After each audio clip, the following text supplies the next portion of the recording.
very difficult to understand. They're here. Sure.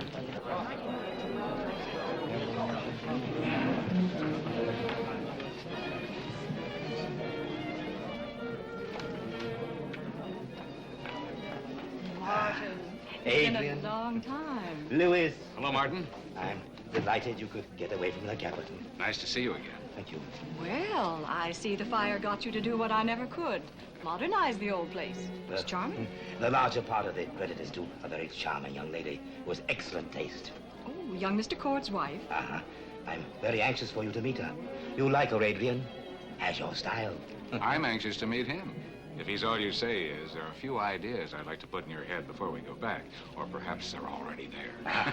You won't be disappointed, Louis. Shall we go in? Good evening.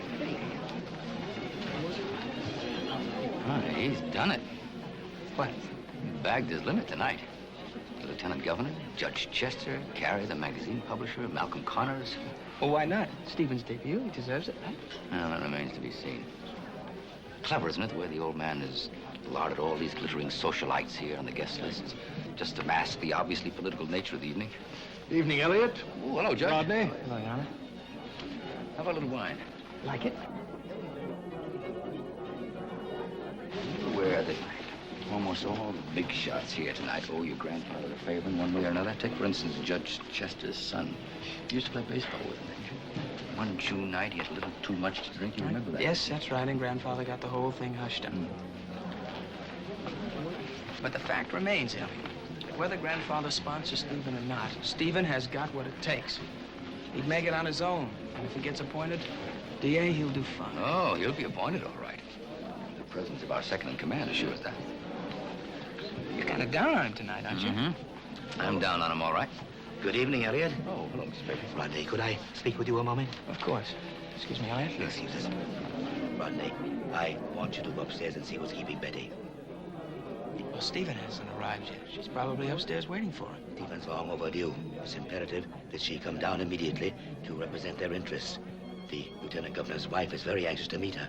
Rodney, please go up and see what's the matter. Anything you say.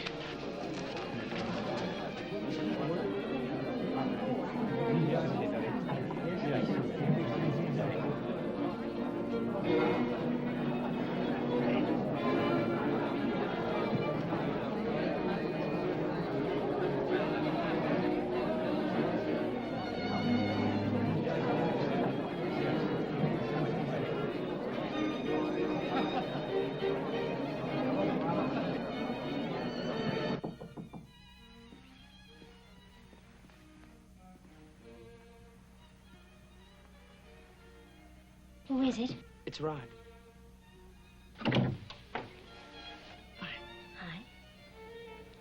May I come in? Why not?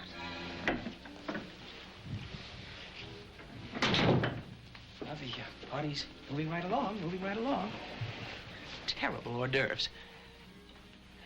He'll be here, Betty. He'll be here. Where is he?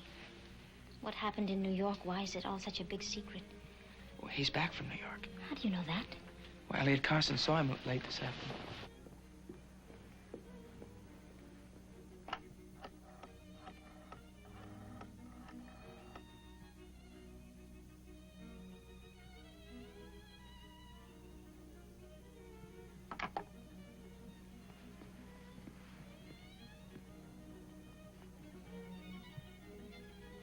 Betty, he'll be here. He'll be here. Oh, why don't you come downstairs? Your guests are missing you. It's that Blaine report, isn't it? You still think Stephen's seen it? I'm sure of it. I don't know how. Well, it's not impossible. Stephen's in with the big boys now. He's thrown his hat into the ring. Some of them play pretty rough. Somebody could have found out about that report, had somebody else bribe somebody else to get a copy. It's done. Rod, stay near me tonight, please. Betty, whether Stephen's found out about that report or not, the fact is it's a lie. Now face him with that lie. He's got to believe you. He loves you. Yes, he loves me. That's exactly why he won't believe me. He's never let himself feel sure of me. Because he's never been able to feel sure of anyone. And then Martin Peyton saw to that. Why didn't I tell him it at the beginning on our honeymoon when everything was all right? Look, stop worrying about things that haven't happened, will you? He loves you and you love him and he needs you. Everything's going to be all right. Betty, I want you to come downstairs with me. I want you to meet the lieutenant governor's wife. They say she's a very gracious lady as long as your family tree goes back to the Mayflower. Oh, I look awful. You look wonderful. Ron, I can't. Come on. Well, let me powder my nose, huh? 3 seconds.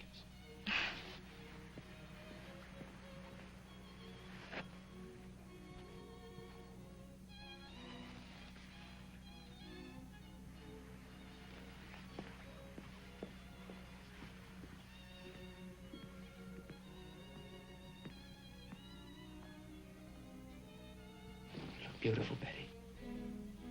We can't go down together, can we? No, but I'll be right behind you.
Happy birthday to you. Happy birthday to you.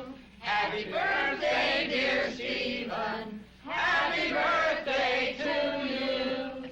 Happy birthday to you. Happy birthday to you. Happy birthday, dear Stephen. Happy birthday to you. Toast to my grandson. Happy birthday. It's a marvelous party, Oh, Stephen. Excuse me. Stephen? Stephen, Lewis has been looking forward to meeting you. Lewis, this is our young Mr. Corn. Perhaps not at his best right now. And this is his wife, Betty.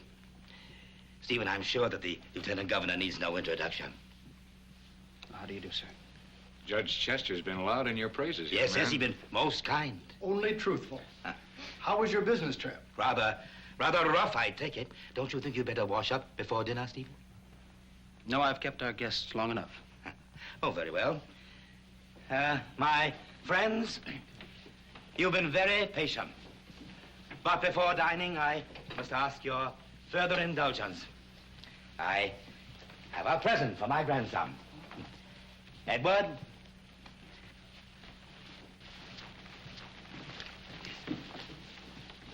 Now.